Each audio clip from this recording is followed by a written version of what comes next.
Hello, welcome to the second part of the unit on oscillatory motion and waves. In this part, we're going to look at examples of simple harmonic motion.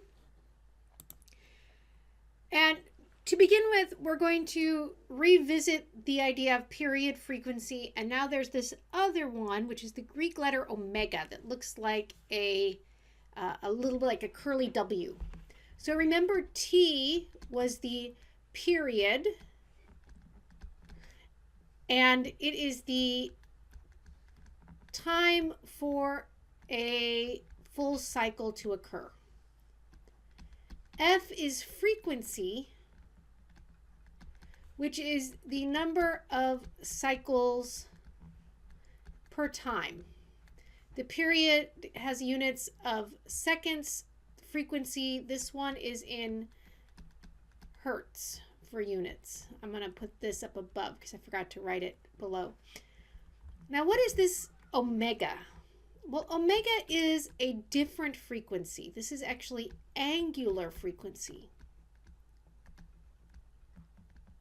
Okay, so it is related to the number of cycles per time, with the big difference being that instead of being units of hertz or 1/seconds, this is in units of radians per second. So why do we need omega versus F?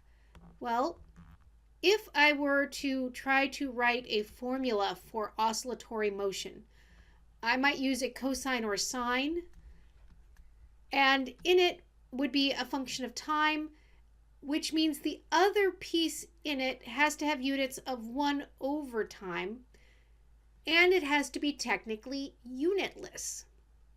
Remember, radians are by definition a unitless unit. They're weird, if you will. It's kind of like a placeholder. So when I write cosine, I want to write cosine omega t versus cosine frequency times time, ft. And that's why you're going to see all of these pop up. I said before that I can move from period to frequency by taking an inverse. I can move from frequency to angular frequency because omega equals 2 pi times f. Moving onward. So now let's consider a mass on a spring. And for that, we're going to look at a simulation. Here it is. So ideally, you would time this properly with measuring multiple oscillations, but we're going to do it to the best of our ability, just quick and dirty here. So I'm going to start the timer here when it's at the bottom. Goes up to the top. Comes back to the bottom. So for 100 grams, I get 0.82 seconds. Let's now go to 250 and do the same thing to the bottom and start it. Let it head back up and come back down. And we can see, if we look, does the period of our oscillation depend on mass? Yes, it does. So as the mass went up, the period went up, which means the frequency went down because the period and the frequency are inverses of each other. Okay, next thing is, does it depend on the spring? So here we are with one spring constant and 1.32. Let us take this off for a minute. We'll put this on big and let it go now. Start it at the bottom. Let it go up. And let it come back down. And we see 0.95, which is less. So if we come over here, if the spring constant goes up, then we see the period went down, which means the frequency goes up. So yes, there is a dependence there. Does the period or frequency depend on the initial amplitude? This is not one that I can easily check in the simulation that's given. So I'm just going to give you the answer here that it is no, as long as you stay within the realm where that spring follows Hooke's law. Okay, so now simulating, or not simulating, assimilating, there we go, that's the word I want. Assimilating all this together, I can now write a formula for the period of a mass on a spring. As you might expect, we saw that as the mass went up, so the period went up, so we have to have a mass on the top. We saw that as the spring constant went up, the period went down. That is an inverse relationship. So you should expect a dependence of the period on m divided by k, mass divided by spring constant. Without making measurements and being more precise, you will not get the 2 pi in the square root. Knowing the period, I can get the frequency, so that's 1 over 2 pi times the square root of k over m. I can also write the angular frequency. Omega, remember, is 2 pi times f, so that is just the square root of k over m.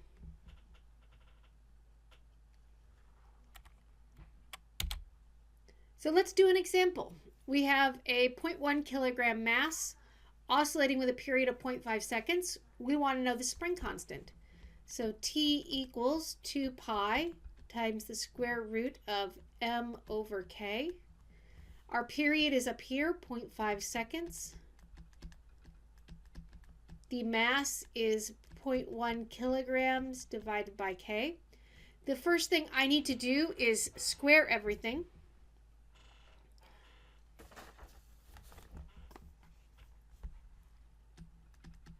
So I'm going to write this as 0.5 seconds divided by 2 pi, the whole thing squared. And that equals 0.1 kilogram divided by k. I can now find k equaling 0.1 kilogram divided by 0.5 divided by 2 pi squared, which I would prefer to write as 2 pi over 0.5, the whole thing squared. That way I don't have an improper fraction. And I lost my unit of seconds here, so let's put it back in. Putting that into my calculator gives me a spring constant of 15.8 newtons per meter.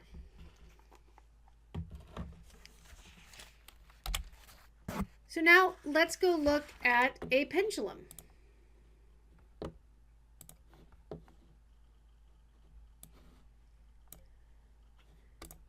So here is this simulation. We want to look at similar things. Does it depend on mass? Does it depend on length?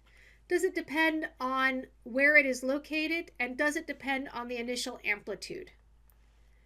Okay, so let's start by looking at mass. Pull up the stopwatch, move it a little bit closer. I'm going to bring this over to, say, 20. Start it there, stop it there, and I'm at 1.62 seconds. I'm now going to decrease the mass, stop it, keeping everything else the same. So since I started at 20 degrees before, I want to keep that the same. My mass has gone down, so let's see what that does to the period. It would help if you reset it, I'm just saying. Okay, starting it here, I got 1.67. There is a small fluctuation there, but not much. And if you did it more and actually timed multiple oscillations, you would see that there is no dependence here. This hopefully is not a huge surprise to you, because we did a lot of work last semester where kinetic energy was trading off with gravitational potential energy. And since both of those depend on mass, it cancels and goes away. Okay, next question. Does the period depend on length? Well, here I am at a length of 0.4 with a period of 1.67. I'm going to increase my length here, stop it, restart it, and I'm at 1.54. So that is a dependence. And so we saw that if the length went up, the period went down.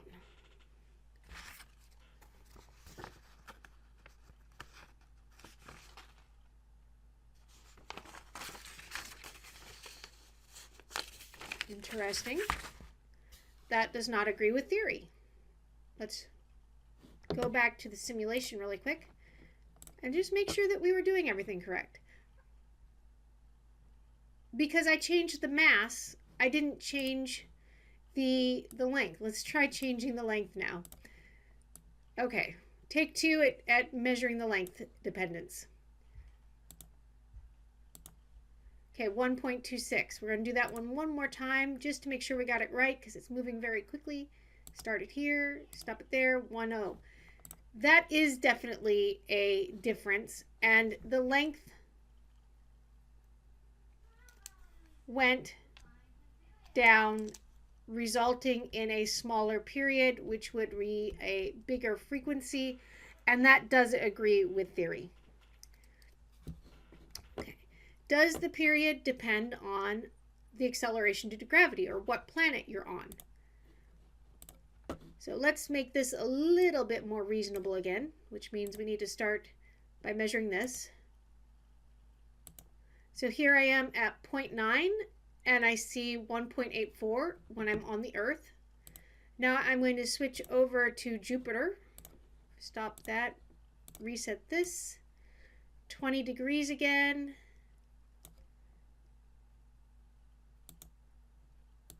And I see 1.2. So yes, there is a dependence there. On Jupiter, the acceleration of gravity is bigger, and we saw that the period went down, which means the frequency goes up. So that is a dependence. Does the period depend on the initial amplitude? So far, we've kept everything at 20 degrees. So let's keep everything else the same and just go for broke here and go for 70 degrees.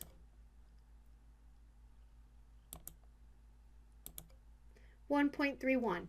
Not exactly the same as what we saw before. Let's try one more angle, something in between, maybe 60. 1.21. I'm not sure if this is actually giving us a measurement. I don't believe it is. The moral of the story is that this answer should be yes. However, I don't believe that this version of that simulation codes that dependence in. Okay? So if we have a dependence on initial amplitude, that means that technically the pendulum isn't a simple harmonic oscillator, because the restoring force doesn't depend on the displacement. Something else is going on there. But,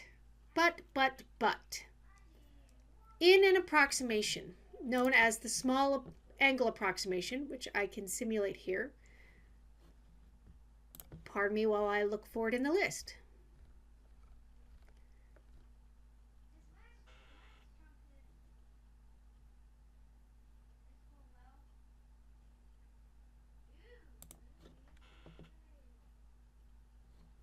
Wrong one. Aha. Okay, so now I'm going to let this oscillate. And this started with an initial angle of 15 degrees, and you can see what it does. Okay. It's also graphing in purple the angle, and the small angle approximation is in orange, and you're not seeing any deviation really between those two graphs. But if I make the initial angle bigger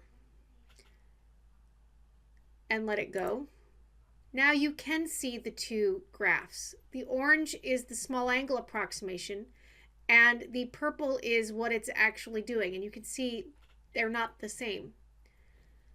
So as long as I keep the angle small, there's no or not much observable deviation between the observed oscillation and the oscillation in the small angle approximation. So physicists work in this approximation that as long as the angle is small, then we don't see a dependence on the amplitude. That dependence can be ignored, if you will. Okay, so what do we mean by a small angle? If you took this class with the associated simple harmonic motion lab, we saw that even at an initial angle of 40 degrees, we weren't seeing even a 10% difference between the motion and the theoretical, if you will. Typically, I would keep it even half of that. 20 degrees would still be a small angle for initial amplitude. All calculations you're asked to do in this unit will assume the small angle approximation holds for what you're doing. Okay, so just as we did for the mass on the spring, for a pendulum, we can write a formula for the period. From our measurements, we saw that if the length went up, the period went up. And if the acceleration due to gravity went up, the period went down. Again, adding a 2 pi and a square root. And now you have the formula for the period of a pendulum. The frequency will be 1 over that. And then omega, which is 2 pi f, will just be the square root of g over L. So let's do an example. A 0.1 kilogram mass oscillates with a period of 3.5 seconds. Assuming the pendulum is half a meter long, is the pendulum on Earth? So T equals 2 pi times the square root of L over G. So we are told that this is 3.5 seconds. We have 2 pi times the square root of 0.5 meters divided by the acceleration due to gravity. A couple ways you could proceed here. You could put in 9.8 meters per second squared and see if you get 3.5 seconds for your period. If you don't, then you know you're not on Earth. I'm going to proceed slightly different. And the first thing I'm going to do is divide by 2 pi and square everything. So that gives me 0.5 meters divided by g, or g equals 0.5 meters times 2 pi over 3.5 seconds, the whole thing squared, which is 1.6 meters per second squared. And now I can say we're not on Earth. If it were on Earth, it would be 9.8 meters per second squared, so not Earth. I'm going to also use the knowledge that I have, and knowing that the acceleration due to gravity on the moon is about 1/6 that of Earth, I can say that most likely this pendulum is on the moon.